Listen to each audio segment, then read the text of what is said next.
Students, welcome in Porwal ma'am class. Students कैसे हैं आप? अच्छे होंगे। चलिए, अच्छे रहने भी चाहिए। तो आज हम अपना नए वीडियो में लेके आए हैं आपका चैप्टर 14 केदारनाथ अग्रवाल जी द्वारा राइट किया हुआ है, जिसका नाम है चंद गहना से लौटती बेर। चंद गहना से लौटती बेर, ये केदारनाथ अग्रवाल जी द्वारा राइट किया हुआ चैप्टर है। जो अग्रवाल जी थे, इनका जन्म कानपुर के बांदा जिले में कमासिन गांव में 1911 में हुआ था। इनकी जो प्रारंभिक शिक्षा थी वो कहाँ की थी? इलाहाबाद प्रयागराज की। अच्छा, केदारनाथ जी जो युवा काल से ही रचनाएं इन्होंने लिखनी शुरू कर दी थी। इसके लिए इन्हें प्रेरणा इनके अध्यापक जो सिलीमुख थे उनसे मिली। इनकी कुछ प्रमुख रचनाएं हैं, उनके बारे में बताते हैं। जैसे कि नींद के बादल, युग की गंगा, लोक तथा आलोक, इन तीनों रचनाओं का संकलन इन्होंने फूल नहीं रंग बोलते आदि का इन्होंने किया था। ठीक है, अब बता देते हैं इनकी जो भाषा शैली थी वो कैसी थी? लोक भाषा थी, जो ये अपनी रचनाओं में ज्यादातर प्रयोग करते थे। तो इसी के साथ हम ये अपना चैप्टर स्टार्ट करते हैं। तो चैप्टर है हमारा फर्स्ट, इसमें जो दिया हुआ है काव्य वो देखिए। देख आया चंद्र गहना, देखता हूँ दृश्य अब मैं, मेड़ पर इस खेत की बैठा अकेला। अच्छा, ऐसा है, ये चैप्टर की शुरुआत क्या हुई? जो केदारनाथ जी थे, अग्रवाल जी, ये एक गांव से लौट रहे थे। उस गांव से लौटते जब ये थक गए तो एक जगह पर बैठ जाते हैं, खेत की मेड़ पर बैठ जाते हैं। मेड़ मीन्स बाउंड्री जो होती है ना, मिट्टी की थोड़ी सी बना दी जाती है, वहां बैठ जाते हैं। अच्छा, ये जिस गांव से लौट रहे होते हैं उसका नाम होता है चंद गहना। उसी के कारण, मतलब उसी को आधार मानते हुए इन्होंने वहां पर जो पूरे काव्य की रचना की और इसीलिए इसका नाम रखा चंद गहना से लौटती बेर। चलिए, तो हमारी पहली लाइन दिया हुआ है, देख आया चंद गहना, यानी देख आया चंद गहना, देखता हूं दृश्य अब मैं, मेड़ पर इस खेत की बैठा अकेला।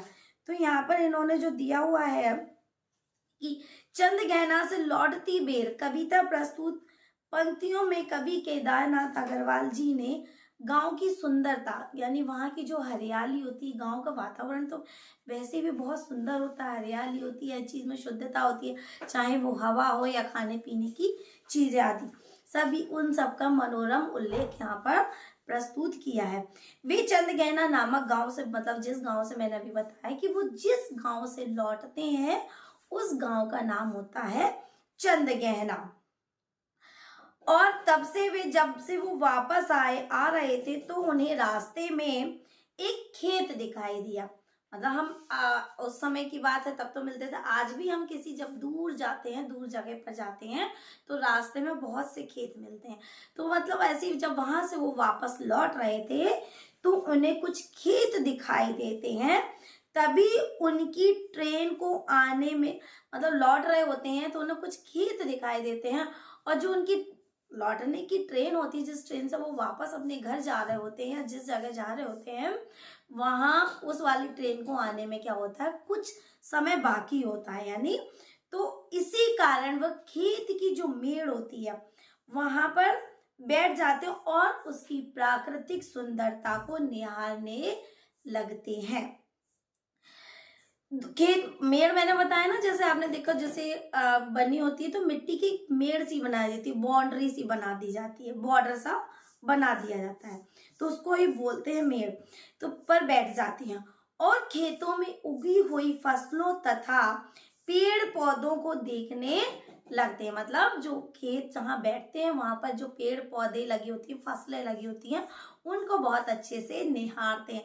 वो जाहिर सी बात है, हम भी कहीं फ्री बैठे होते हैं तो उधर लगी हुई चीजें होती जो हमें आसपास दिखाई देती, तो हम भी उसको देखते हैं और उसको लेके अपने दिमाग में नए नए तरीके की रचनाएं करने लगते हैं। तो इसी प्रकार जब वो लौट कर आ जा रहे होते हैं, ट्रेन आने में समय होता है तो वो फ्री बैठे होते हैं, तो उन खेतों के मेड़ पर बैठ जाते हैं और उन प्राकृतिक सौंदर्य का जो मनोरम चित्रण होता है उनको देखते हुए उसके ऊपर कुछ रचनाएं शुरू कर देते हैं कहना। उन खेतों में उगी फसलों को, बताया मैंने, पेड़ पौधों को वो निहारते। आगे कवि कहते हैं कि मैंने चंद्रगहना नामक गांव देख लिया। मैंने चंद्रगहना नामक गांव देख लिया, यानी कि जिस गांव से वो लौटे हैं। अब मैं इस खेत की मेड़ पर बैठकर खेत की प्राकृतिक सुंदरता का लाभ उठा रहा हूं। उस गहने मतलब उसको वो देख आए हैं और उस पर बैठकर वो उसकी सुंदरता का लाभ उठा रहे हैं। मेड़ पर इस खेत पर बैठा अकेला, यानी इस खेत में जो मेड़ है उस पर मैं क्या हूं, अकेले बैठा हूं। एक बीते के बराबर, एक बीते यानी इतना सा होता है, बित्ता बीते के बराबर यह हरा ठिंगना चना।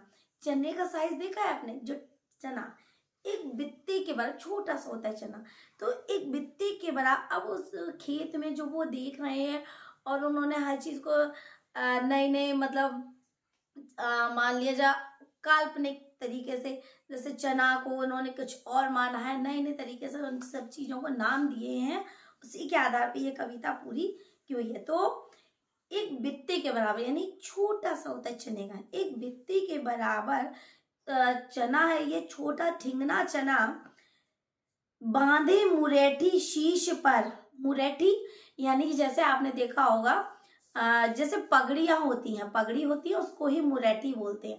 तो पगड़ी जैसे देखा होगा आपने, दूल्हा होता है शादियों में पगड़ी बांधते, तो जो चना है छोटा सा चना, ठीक है, वो अपने सर पे क्या बांधे, दूल्हे के समान एक पगड़ी बांटे हुए है छोटे गुलाबी रंग फूल का।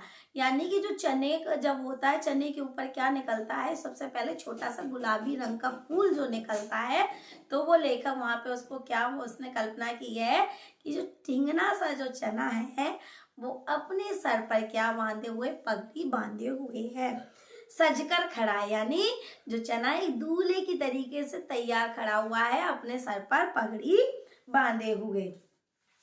आगे चने का उसका सजीला मैंने आपको बताया कि जो उसकी लंबाई है बहुत छोटी होती है। यह हरा चने का पौधा है, खेतों में बीच बीच, जो खेतों के बीच में लहर रहा है। चने के पौधों पर गुलाबी रंग के फूल खिले हुए हैं। मैंने बताया ना, चने के पेड़ पर क्या खिले हुए हैं, गुलाबी रंग के जो फूल खिले हुए हैं। तो कैसे लग रहे हैं, जैसे दूल्हे ने अपने सर पर पगड़ी बांध रखी हो, और उन्हें देखने से लग रहा है कि मानो कि वह दूल्हा पगड़ी पहनकर शादी करने के लिए तैयार हो गया हो। अगला है हमारा, पास ही मिलकर उगी है, बीच में अलसी हटीली। हटीली मीन्स जिद्दी। देखिए अभी इतना, पास ही मिलकर उगी है, बीच में अलसी हटीली। यानी इन पंक्तियों में केदारनाथ अग्रवाल जी इतना बताना चाह रहे हैं कि अलसी के पौधे का मानवीकरण किया गया है। यानी अलसी का पौधा है उसको भी एक मानव की तरीके से माना गया है। जो पौधा है बहुत ही कैसा है, पतला है, ठीक, और थोड़ी सी हवा के कारण ही वो क्या करने लगता है, इतना पतला है कि अगर जरा सी भी हवा चलती है तो वो क्या करने लगता है, हिलने लगता है। देह पतली सी मतलब वो पतला हो, कमर है लचीली, लचीली कमर से मतलब वो हिलने लगता है। नील फूले फूल को सर पर चढ़ाकर कह रही जो छुए है, ढूंढ हृदय का दान उसको। यानी जो उस पतली कमर के कारण वो क्या, जरा सा भी हवा का झोंका उसे लगता है तो वो हिलने लगता है और झुककर फिर से, मतलब जैसे देखे ना ये पेड़ है, पेड़ सीधे खड़े हवा के कारण झुकते हैं और फिर सीधे हो जाते हैं। तो जो अलसी का पौधा है वो इतना पतला है कि जरा सी भी हवा आती है तो वो हिलने लगता है और फिर सीधा खड़ा हो जाता है। कवि ने उसे यहाँ देह की पतली और कमर की लचीली बताया। मतलब जो कवि है वो अलसी के पौधों का क्या बताया, निहायत ही पतला है और उसकी कमर कैसी बताई है, लचीली, ठीक। उन्होंने चने के पौधे के पास में ही एक उगे हुए अलसी के पौधे को नायिका के रूप में भी दिखाया। मतलब जो चने का पौधा था उन्होंने बताया, तो उस चने के पौधे के पास ही कौन सा दूसरा पौधा देखा उन्होंने? अलसी का। चने का पौधे का हम बखान पहले वाले में व्याख्या कर चुके हैं। तो अब है जो उसी चने के पौधे के पास कौन सा खिला हुआ है? अलसी का पौधा। अब उस अलसी के पौधे के बारे में हो रहे हैं। तो जो अलसी का पौधे को मतलब चने को दिया है, एक दूल्हे का रूप दिया है, और जो अलसी का पौधा वो उसे एक नायिका, यानी कि नायिका मीन्स आप दुल्हन मान लीजिए, तो एक नायिका के रूप में यहाँ देखा गया, यानी कि दुल्हन के लिए। उनके अनुसार यह नायिका बहुत ही क्या है? जिद्दी, हठीली मीन्स क्या है? जिद्दी है, और इसलिए हठपूर्वक उसने चने के पौधे के मध्य अपना स्थान बना लिया। मतलब यहाँ कवि कह रहे हैं कि मतलब चने का खेत है, तो चने के पौधे वहां खिले मतलब उगे हुए हैं फसल में, तो पर जो अलसी का पौधा है इतना जिद्दी है कि उसने उन चने के पौधों के बीच में अपना क्या बना लिया है? स्थान बना लिया है। ठीक, बना लिया है। मानो नायिका अपने हाथों में फूल पकड़कर अपने प्रेम का अपने स्थान बना लिया है। इन पौधों में नीले रंग के फूल खिले हुए हैं। जो अलसी का पौधा उसमें कैसे फूल खिले? नीले रंग के खिले हुए हैं।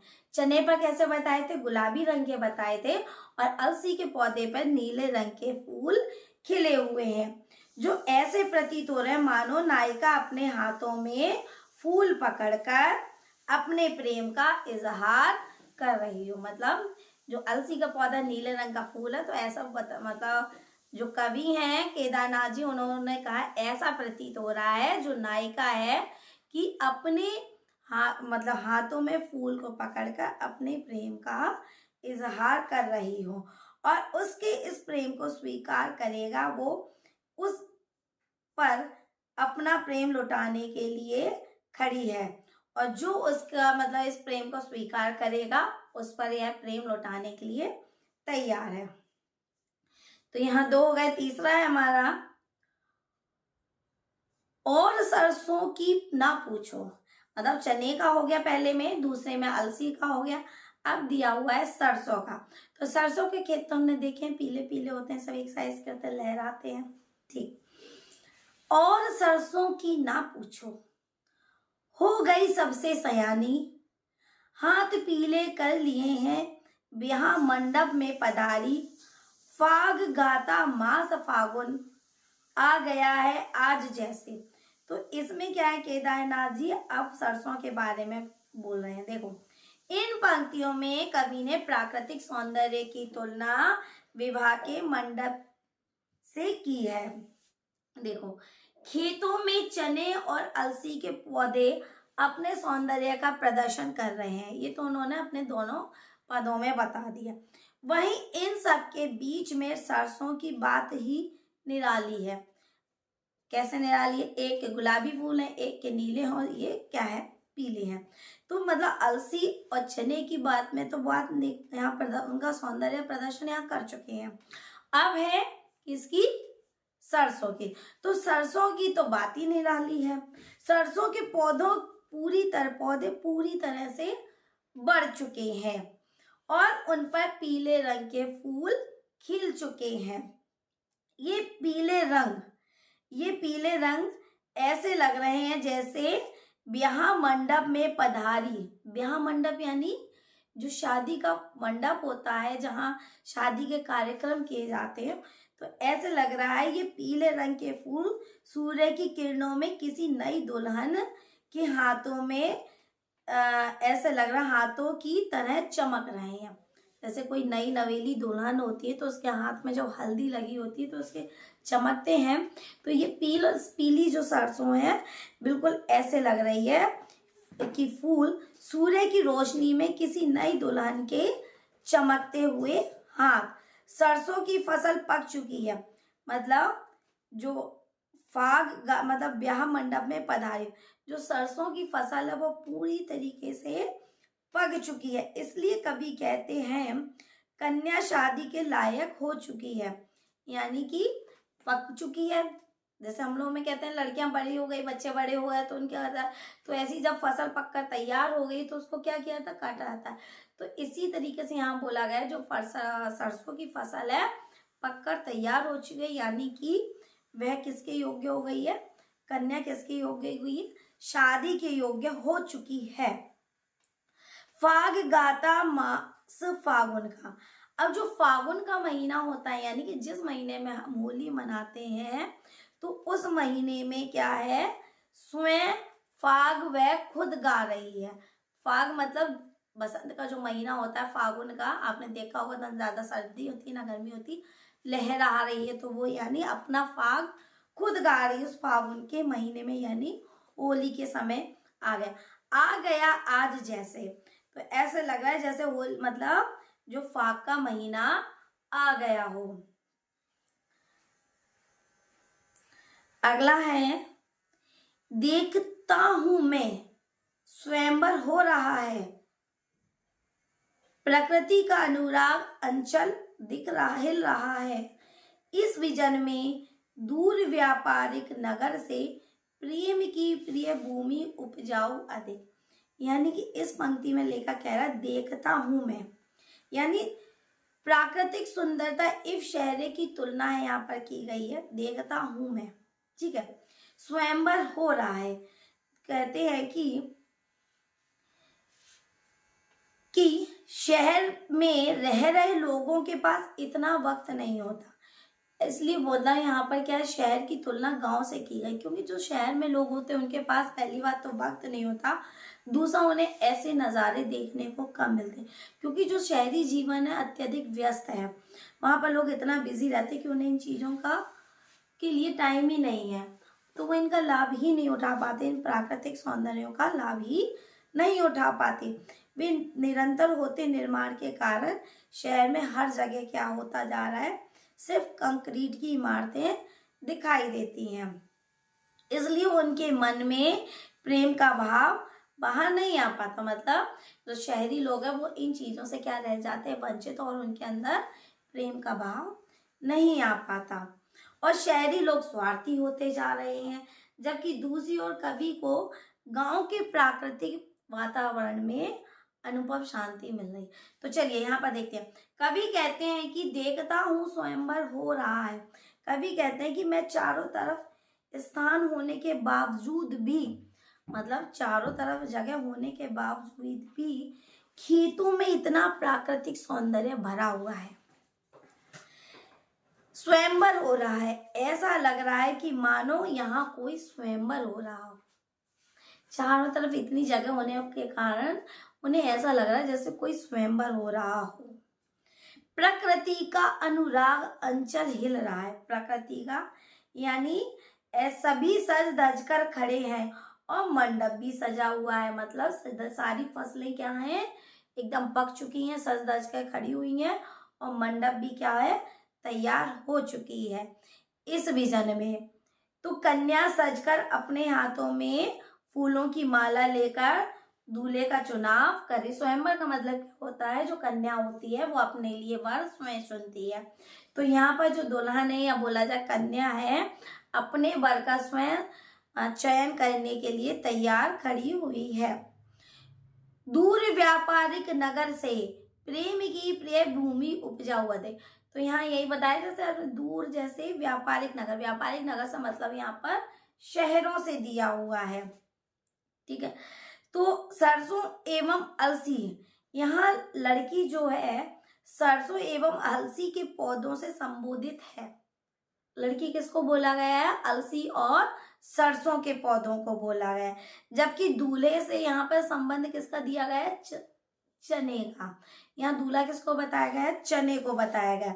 ऐसा दृश्य देखकर कवि के अंदर भी प्रेम भावना जागने लगती है, इसलिए कवि कहता है कि व्यापारिक नगर से दूर प्रेम की यह प्रिय भूमि अधिक उपजाऊ है, कि व्यापारिक शहरी नगरों में ये प्रेम नहीं है, ये प्रेम कहाँ है, ये प्रेम की भूमि तो क्या है, गांव में ही है, ठीक। आगे हमारा अगला है,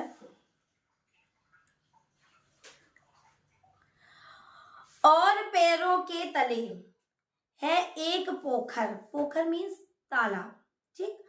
उठ रही इसमें लहरियां, लहरियां, ठीक। नील तल में जो उगी है घास भूरी, ले रही वो भी लहरियां एक चांदी का बड़ा सा गोल स्तंभ। तो पहले यहां देखते हैं।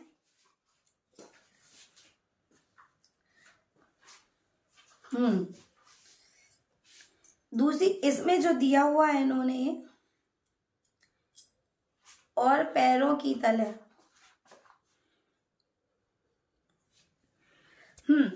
इसमें जो बताया गया उन्होंने कि जो पंक्ति खेत के किनारे जो बैठे हुए हैं वहां पर एक तालाब है स्थित। उस तालाब में सूर्य की जो पड़ने वाली रोशनी है उससे क्या है, वहां पर एक सुंदर दृश्य उन्हें जो वहां का वर्णन किया, जो सुंदर दृश्य उन्हें वहां महसूस कर रहे हैं, प्रतीत कर रहे हैं, उसका वर्णन किया है। वे मेड़ पर जहां बैठे हुए हैं उसके दूसरी ओर क्या है स्थित, तालाब, पोखर, और पैरों तले है एक पोखर, यानी जहां वो बैठे हुए हैं उसके दूसरी तरफ क्या है, एक तालाब दिया हुआ है। और उस तालाब पे जब सूर्य की किरणें पड़ रही हैं, उस सूर्य की किरणें पड़ने के बाद जो वहां का जो दृश्य बोला जाए, सुंदर दृश्य जो है उसका वर्णन है जो उन्हें वहां पर प्रतीत हो रहा है।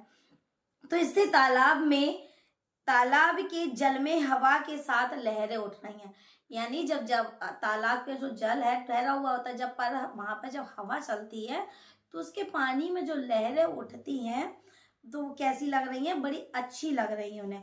उसके साथ ही बगल में उगी भूरी घास भी यूं हिलने लगती है, यानी पानी में लहरें उठती हैं, साथ में पास में जो खेत है वहां क्या है, कुछ भूरी घास है, क्या है, भूरी घास, घास भी यूं हिलने लगती है, मानो आकाश में पतंग उड़ रही है। तो ऐसा लगता है जैसे आकाश में क्या उड़ रही हो, पतंग।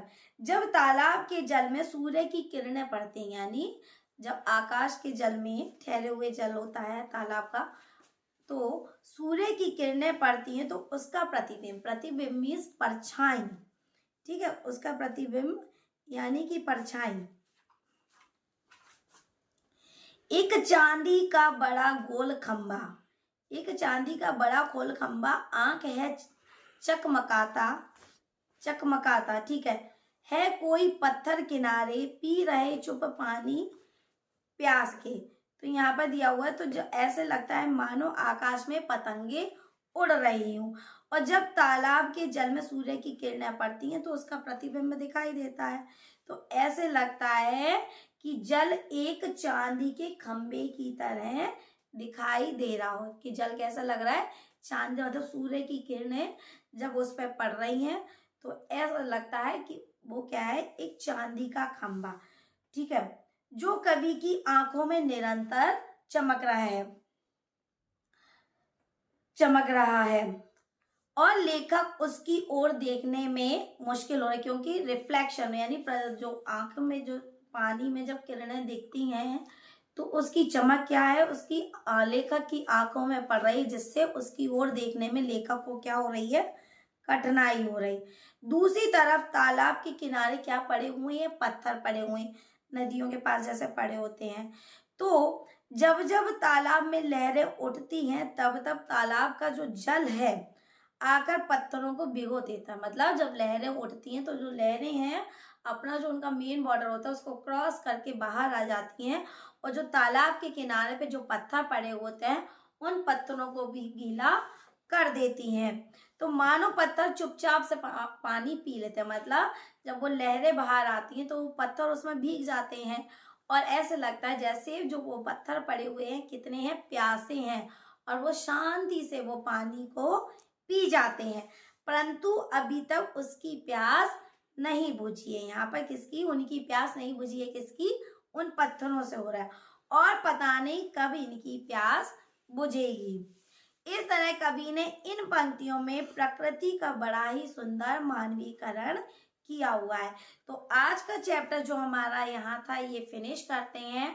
अब इसी चैप्टर के हम जो क्वेश्चन आंसर हैं वो अपने नेक्स्ट वीडियो में फिर बताएंगे आपको।